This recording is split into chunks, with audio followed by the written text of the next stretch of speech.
Before the break, I asked you if you knew how many days it snows on average in March in Denver. About 10, 2, or 6? Well, the answer is about 6 days, and March is actually our snowiest month in Denver. We know you've heard that one before. We pile up about 11 inches over 31 days, so don't put that snow shovel away quite yet.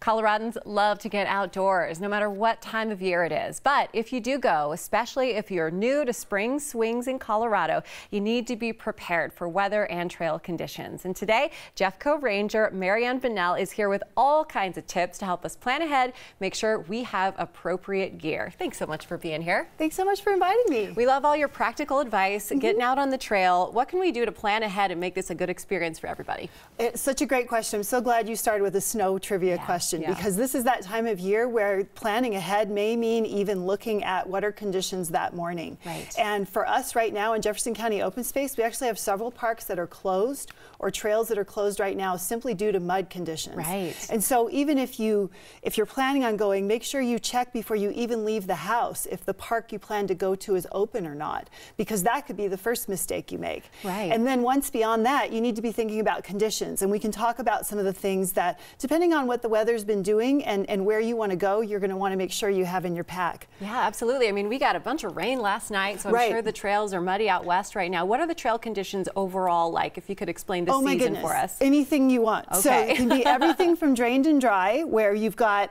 the sun's been shining on a southern slope or something like that, and it's all nice and dry. We have in some of our ravines and canyons where it's super shady and lots of evergreen trees, it is icy. Right. And people are not expecting that, and they've just got their tennis shoes on or hike shoes, and they may not have the traction they need to make that safe, especially if they've got a kid on their shoulders or a dog on a leash. The other thing that we're seeing, of course, is a lot of mud. And so we are closing parks completely because of those conditions, and we can talk about why we do that. But also, even if the park isn't closed and you do encounter mud, we want to make sure that you stay on the trail, even when there's mud.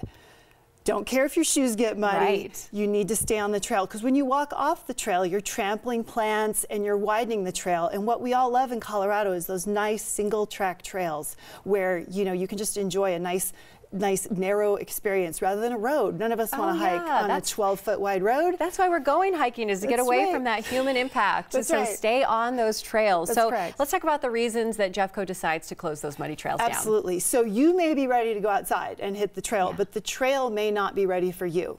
And what's really interesting about natural surface trails, particularly in Colorado, is that when they're dry, they are incredibly durable. When they're wet, they are so fragile. And if just people, again, because they, for whatever reason, you're going hiking, but you don't want to get your your boots muddy, what's that? Yeah, pick a different hobby. So I don't understand, but that's what we hear from visitors. But you need to stay on the trail and not widen the trail or braid the trail or trample plants, because that can cause erosion. And then our favorite trails become nothing but a rutted mess. So that's the first piece. The second piece is that when there's muddy conditions, we try to encourage people to stay on trail, and they don't anyway, so we just end up closing entire parks. Right. Oh, so that's the consequence there. Correct. We went too far. We went off course. We tried. Stay on the course. We tried education. We tried all these other things, and now we're just closing parks. And we've written, since the beginning of the year, I just checked this morning, 18 tickets for people that have been in parks that are closed. Okay. So we will catch you, and we will make you pay for it, because it's not okay. You heard it here first. You were going to get caught. So if we want to show up appropriate and have the right shoes on, the right gear, walk us through what we need to bring along with us for a muddy hike. Oh, that's great. So, well, first of all, check ahead, make sure the park's open. Bring shoes you don't mind getting muddy. So this is not a great day for your brand new white sneaks, right? That's not going to be a good call. So bring shoes you don't mind getting muddy. In fact, one of the mud hacks that we recommend is making sure you've got a bag and a shoe brush in your car, so you can just change shoes, put the shoes in the bag.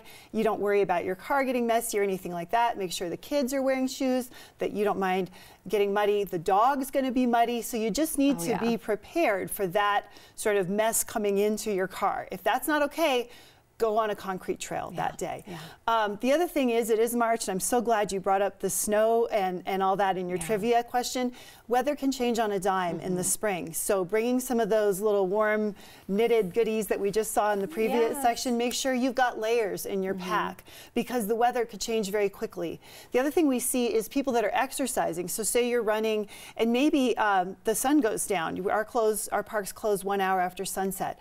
It gets remarkably cold as soon as that sun goes down. Or say you trip and maybe you're just not feeling comfortable running, so now you have to stop. Your body gets cold very fast. So making sure you have some layers so that you don't just up and freeze while you're out there is really important. And then this photo right here is of my favorite thing to put in my pack, which is traction devices. Yes. These are so easy. Just clip them on your pack from November till March. You can't go wrong.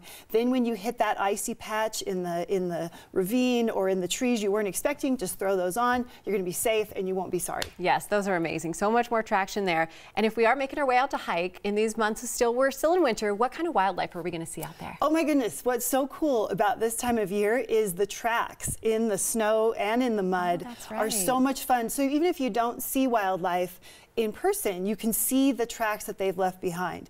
And it's so much fun to see that. And it's a fun family. Like this one right here is a coyote track that I took a picture of at one of our most urban parks, Crown Hill. So you can see how it's nice and egg-shaped. It looks very delicate. It's very different from a domestic dog.